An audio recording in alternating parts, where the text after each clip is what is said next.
Guys, good morning. Welcome back sa aking YouTube channel. For today's video, check natin ang 2023 Honda HR-V 1.5 SCVT Ignite Red Metallic. So finally guys, makapag-vlog na rin ako ng entry level na HR-V kasi sobrang limited ng unit talaga. So start na tayo guys. Pero before we start, kindly subscribe sa aking YouTube channel para maging updated sa mga susunod na videos. So ang kanyang SRP nga pala guys is 1,389,000 pesos. Additional 20,000 pag platinum white pearl. So turbo na kayo ngayon sa front portion guys. So naka LED headlights na siya with daytime running lights. Then fog lamps is LED na rin. So front grille is glossy black. Pati yung lower bumper niya is honeycomb pattern. So it's more on pagka conservative look ang HR-V natin ngayon. Then ang kanyang engine is non-turbo, 1.5 CVT or 7-speed automatic. Then 121 horsepower, 145 Newton meters of torque, front wheel drive. Then double overhead cam na rin siya. So same engine siya with BRV and Honda City. So pwede na kayo sa passenger side. Yan. So nakano tayo, two-tone na alloy wheel na 17-inch, ventilated disc ang ating brake sa harap, then MacPherson strut ang ating suspension. Ground clearance is 196mm. Door integrated side mirror with side turning lights. So doon na rin yung ano niya, yung pinaka turning lights niya, naka-attach sa side mirror. Then smart entry na siya guys. So kung nakikita niyo tong lines na to, so itatap nyo lang yan pag gusto nyo nang ilak yung unit. Ayan.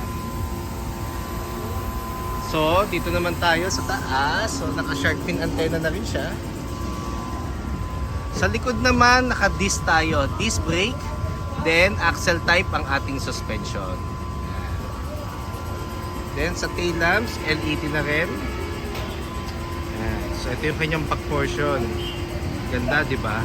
So luxurious na talaga siya tingnan. Then ang maganda dito pag umilaw, diretso nandito sa dulo. Tapos meron na rin siya reverse camera.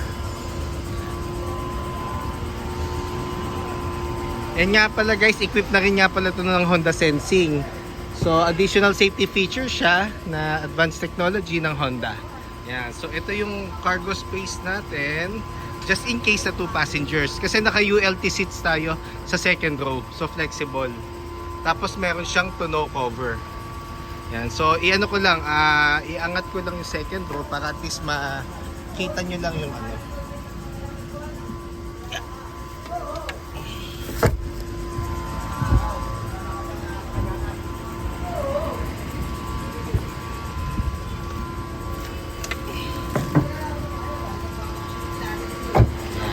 Ito yung cargo space mo just in case na hanggang 5 passengers. So dito na tayo sa second row guys. So sa sides naman yung retain ng accents natin with leather na. Materials for seats is fabric. Ayan. So naka ULT seats, so pwede mong angat.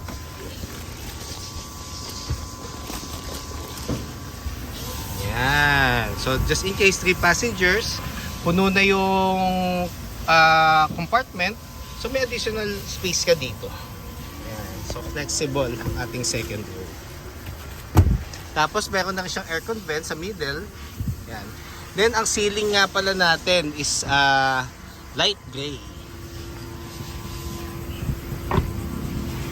So dito naman tayo guys.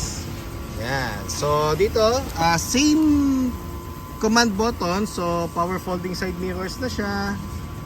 Then sa side mirror, left and right, rotary knob niya, central door lock, then power windows. Ito yung seat sa harap. So manual adjustment. So may side airbags na rin siya guys. Yeah. So pakita ko na yung texture. So parang may combination siya ng actually parang silver. So dito na tayo sa harap. Start ko lang guys.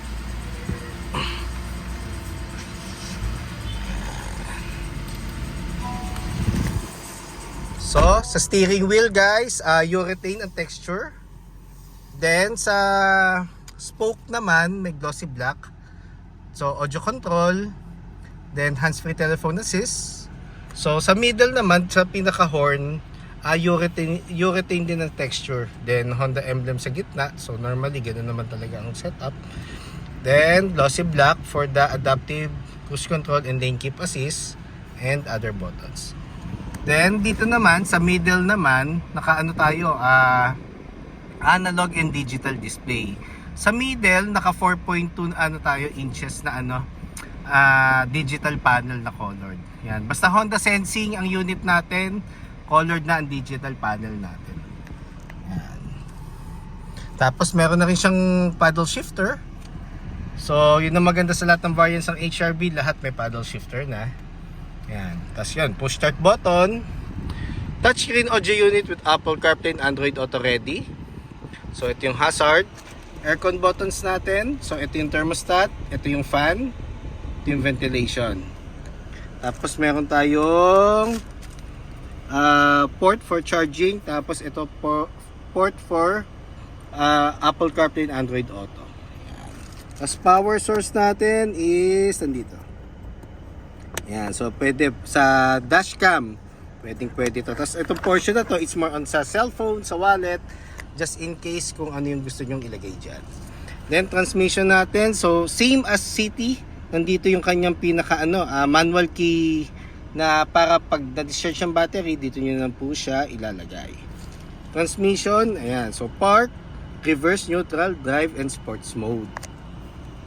Then dito naman sa center, meron tayong 2 cup holders, then icon button, hill descent control. So additional safety feature siya. So si HRV ang unang naglabas ng hill descent control na feature. So ang purpose nito, just in case na for downhill or pababa ka na sobrang tarik, pindutin mo to. Then eventually mag-automatic yung sasakyan. Pag na-sense siya na downhill, siya 3 to 5 kilometers ang takbo. Pero normally 3 kilometers pag tinetesting ko siya. So automatic siya na ayan. So pag inon ko yan, may lalabas dito sa panel. Tapos ayan, 3 kilometers per hour. So automatic siya. Pag inon mo siya bago ka bumaba, kahit hindi mo na apakan yung brake, automatic magse-self-adjust yung mga gulong na mabagal ang ikot. Then eventually pag nakababa ka na at nasa flat terrain ka na, automatic magde-deactivate siya. So yun yung mga additional features ng HRV natin ngayon at hindi siya masyadong kakain ng brake pads. Yan. Electronic park brake and brake hold. So armrest is makita armrest. Ang armrest natin is takip Wait lang guys So parang na siya, parang leather na ata guys. Hindi ko tatama na. Oo, naka-leather na ang ating armrest. Then console box. Yan. Then glove box. Yan, urethane. Then ito leather texture. Ito, itong portion na to sa dashboard. Tapos yun sa taas, urethane din. Yan. So guys, yun lang. So finally, nakapag-vlog na rin tayo talaga ng HRVS. So, pag may mga dumating pang other colors, i-vlog ko kagad siya. So, stay tuned nga pala guys. Kung may time kayo today, open house namin ng CRV launching. So, yung all new CRV, i-reveal na namin mamaya, 3 PM here at Honda Cars Quezon City. So, for quotations, test drives, bank display, for our bank partners, parts, and service appointment, don't hesitate to call or text 0906-386-8937 or visit me at 141 Quezon Avenue, Quezon City, and look for me, Ross Oliver Cruz, ang inyong friendly sales executive here at Honda Cars Quezon City. So, yun lang guys. So, hope to see you here guys. Thank you and God bless.